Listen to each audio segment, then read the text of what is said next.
ঢাকার বাইরের নির্বাচনী প্রচারণার খবর জানাবো। আমরা এবারে চলে যাচ্ছি বরিশালে, সেখান থেকে সহকর্মী মেহেদী হাসান আমাদের সঙ্গে যুক্ত আছেন। মেহেদী, আপনাকে আপনার আশেপাশে আমরা দেখতে পাচ্ছি নেতাকর্মীদের উচ্ছ্বাস, তারা উপস্থিত আছেন। শেষ দিনের প্রচারণা কেমন দেখছেন, কি বলছেন নেতাকর্মীরা? ধন্যবাদ রিশান। আমি এই মুহূর্তে রয়েছি বরিশাল সদর রোডে, বরিশাল জেলা ও মহানগর বিএনপির কার্যালয়ের সামনে।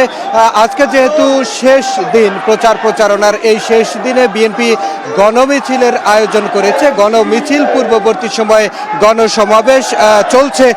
আপনাদেরকে যদি একটু দেখাই যে কার্যালয়ের সামনে কিন্তু শত শত নেতাকর্মী ইতিমধ্যে এসে জড়ো হয়েছেন। আর অল্পক্ষণের মধ্যেই এই নেতাকর্মীদের নিয়ে মিছিল শুরু হবে।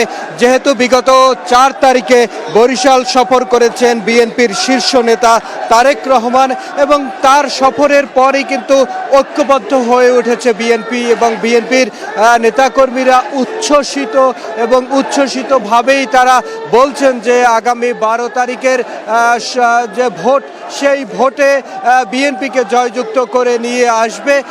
এছাড়াও আমরা দেখেছি যে আজকে শেষ দিন অন্যান্য যে প্রার্থী রয়েছেন, সেই অন্যান্য প্রার্থীরাও কিন্তু প্রচারণা চালিয়ে যাচ্ছেন।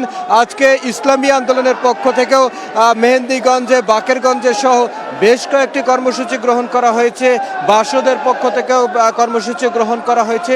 যেহেতু বরিশাল 5 আসনে জামাতে ইসলামীর প্রার্থী নেই, সে কারণে জামাতের এইখানে কোনো কার্যক্রম নেই। তবে বরিশালের অন্য যে 5টি আসন রয়েছে, সেই 5টি আসনে কিন্তু তাদের কর্মসূচি রয়েছে। সব মিলিয়ে বলা চলে শেষ সময়ে একেবারে জমজমাট হয়ে উঠেছে বরিশালের নির্বাচনের পরিবেশ। 2-1টি বিচ্ছিন্ন ঘটনা, 2-1টি অন্তর্কোন্দল ছাড়া আসলে বড় ধরনের উল্লেখযোগ্য কোনো সংঘর্ষের তথ্য আমরা এখন পর্যন্ত পাইনি। নির্বাচনের পরিবেশ নিয়ে যদি বলি, যে এখানে আইন শৃঙ্খলা পরিস্থিতিও এখন পর্যন্ত স্বাভাবিক রয়েছে। যৌথ বাহিনীর টহল কিন্তু চলছে, এবং সন্দিগ্ধ যে ব্যক্তিরা রয়েছে, সন্দিগ্ধ যানবাহন, সেগুলো কিন্তু তল্লাশি করা হচ্ছে। এছাড়া অভিযুক্ত অনেকের বাড়িতেই তল্লাশি করার তথ্য আমরা পেয়েছি।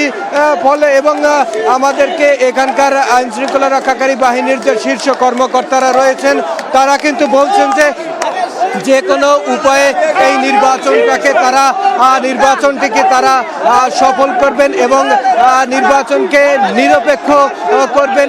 নেতাকর্মীদের মধ্যে উৎসাহ উদ্দীপনা রয়েছে। বাকি অপেক্ষা 12ই ফেব্রুয়ারির জন্য। বরিশাল থেকে এই ছিল আমার কাছে সর্বশেষ রিশান।